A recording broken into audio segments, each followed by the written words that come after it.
Bonjour à tous et bienvenue dans votre journal de ce jeudi 27 mars. Ce soir, une question que vous vous êtes peut-être déjà posée. Comment se compose un conseil municipal? Dans quelle mesure les perdants ont aussi leur mot à dire sur le fonctionnement de votre commune? Les explications dès le début de ce journal. La confection aussi peut être futur fleuron de l'industrie du département. Un jeune chef d'entreprise mise en tout cas dessus. Il propose un concept clé en main aux marques et aux créateurs. Et puis le 14e Salon du livre jeunesse, c'est ce week-end à Luçon. Le thème de cette année, les étoiles.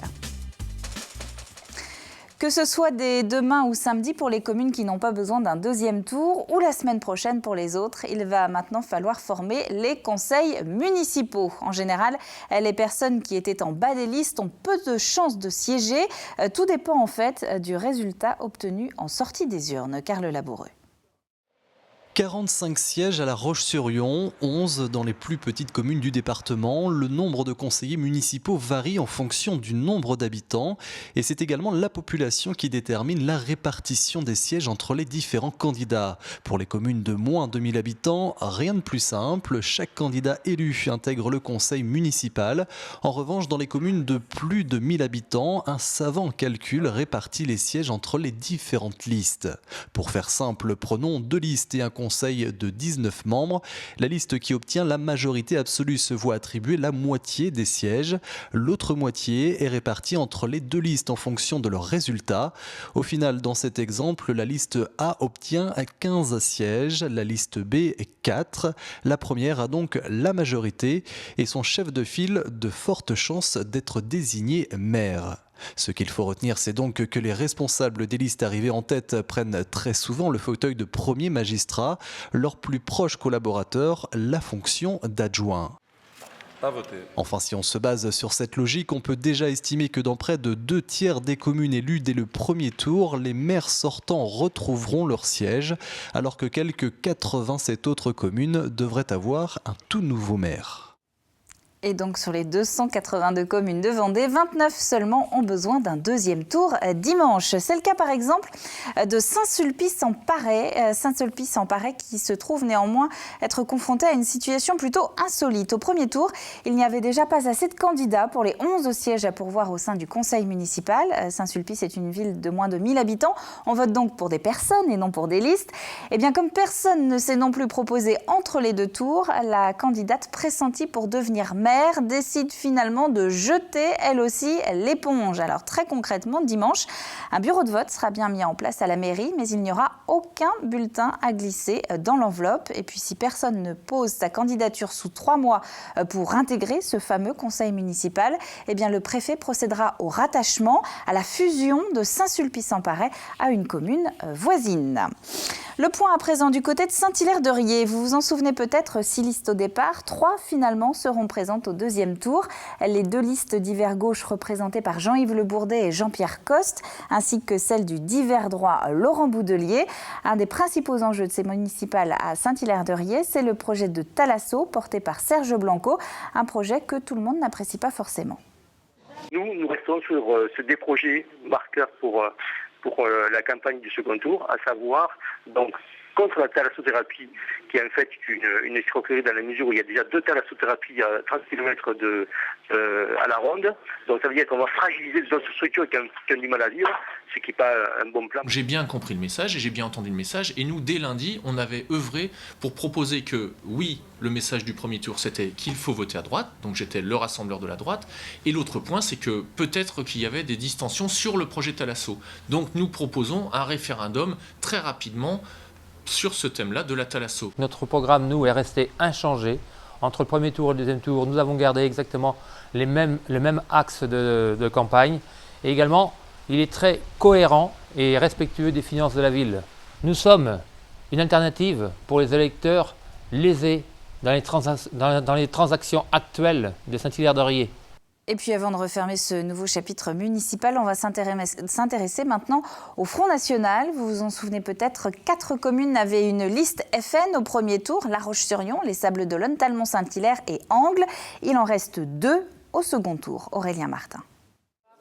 4 listes au premier tour, 2 au second, à Talmont-Saint-Hilaire et à Angles. L'échantillonnage est sans doute trop faible pour en tirer de grandes conclusions. Et 2 communes dans un département qui en compte 282, c'est finalement très peu. Il n'empêche, pour la première fois, il y aura des conseillers municipaux FN en Vendée. Une nouvelle étape pour un parti qui progresse maintenant d'élection en élection.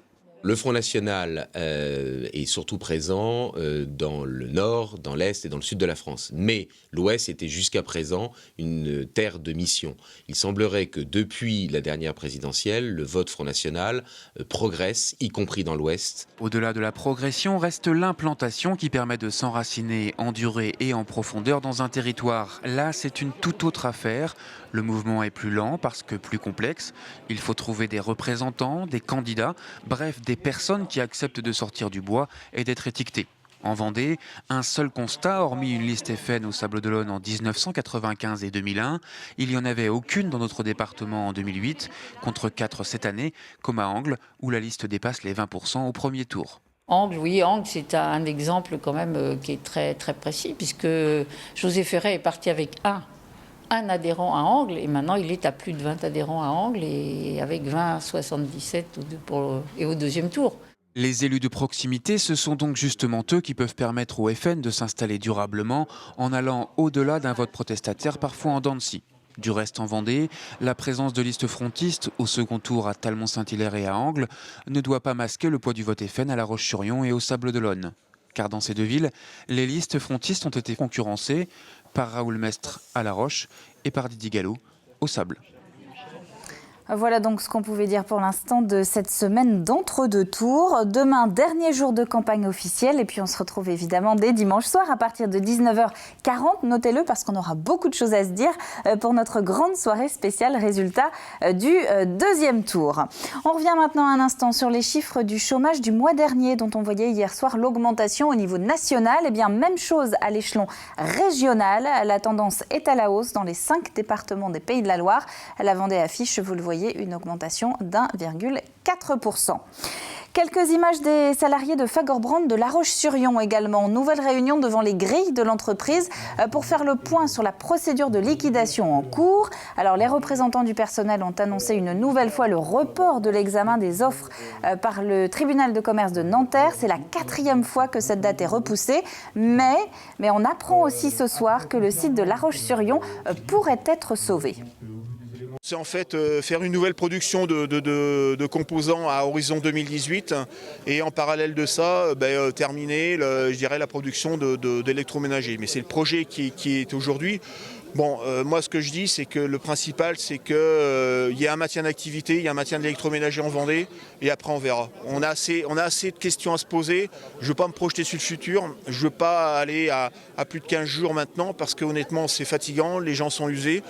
Donc la bonne nouvelle serait que Cévital ait ses marques et que derrière on puisse obtenir des offres mieux disantes sur les sites vendéens. Alors si l'avenir du secteur industriel français n'est peut-être plus dans l'électroménager, il le sera peut-être de nouveau dans la confection haut de gamme. C'est en tout cas le pari de ce jeune entrepreneur, un jeune entrepreneur qui a ouvert son atelier il y a quelques mois en Vendée. Grégoire de Châtillon.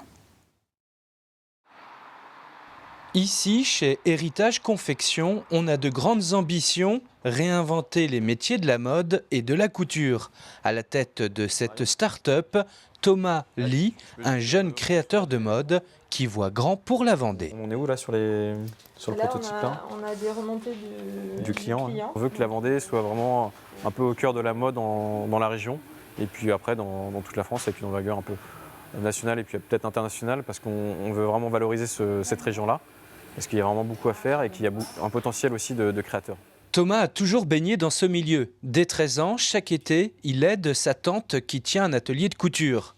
Après des années d'expérience dans le marketing et la mode, il pose ses valises ici avec un concept simple. C'est qu'on veut du all-in-one, c'est-à-dire qu'on veut vraiment un clé en main en fait, pour les créateurs. Donc c'est vraiment un package où eux auront tout à disposition. On va aussi créer nos marques. Donc l'idée c'est d'avoir une partie de l'atelier dédié sur nos marques à nous qu'on va créer et qu'on va lancer et une autre partie pour les créateurs.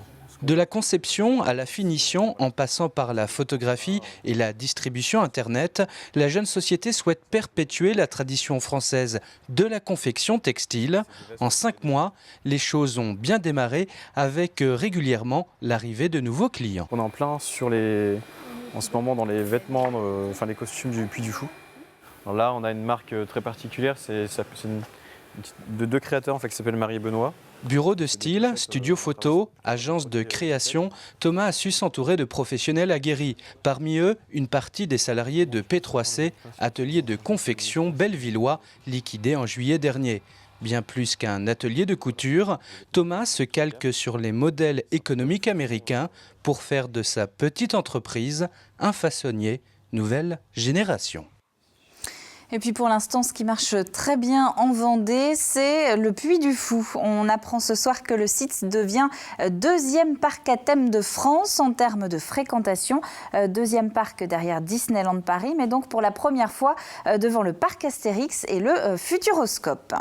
Un mot des Sables d'Olonne aussi, qui accueillent à partir de demain leur traditionnelle foire exposition. Ça se passe à Port-Olona jusqu'à lundi soir. L'occasion de rêver un petit peu et de s'évader en Louisiane, qui est le pays invité cette année. Pas de Louisiane, mais les étoiles, carrément, pour les jeunes lecteurs du Salon du Livre Jeunesse. Un événement qui se tient à Luçon samedi et dimanche avec des lectures, des spectacles et évidemment des dédicaces. Anthony Jamin, Benoît Gandossi. Fidèles au rendez-vous fixé tous les 2 ans par le pays luçonnais, les jeunes lecteurs vendéens arpentent toute cette semaine le Salon du Livre Jeunesse. Accompagnés de leurs parents, les plus petits ne savent plus où donner de la tête face à tant de choix, mais repartent rarement les mains vides. Ils repèrent plus les choses qu'ils connaissent. Et puis Adrien, tu connaissais aussi, toi? Oui, mais je l'avais en plus. La petite poule, les petites poules. Entre les classiques et les nouveautés, le choix est vaste. Alors à chaque édition, une thématique est mise en lumière. Et cette année, ce sont les étoiles et l'univers qui ont été choisis. Entre science et rêve, c'est vrai que depuis des millénaires, on peut dire que les contes ont alimenté la science et la science a alimenté aussi les écrits des auteurs qui se sont tournés vers cette thématique-là, de la découverte de l'espace avec Hergé, avec des tas d'auteurs qui ont fait donc des ouvrages sur ce thème-là. Ce salon du livre destiné aux enfants et aux adolescents reçoit aussi les auteurs et les illustrateurs qui se prêtent volontiers à l'exercice de la dédicace. C'est un folion. Ouais. Bon, j'aime bien interroger les enfants, donc on parle beaucoup avec eux et puis on repart des fois avec quelques anecdotes, ce qui nous permet aussi d'écrire des histoires aussi, parce qu'on est toujours un petit peu à l'affût de choses comme ça. Des livres, mais aussi des ateliers, des spectacles et des animations sont au programme de cette 14e édition de la Semaine du Livre Jeunesse.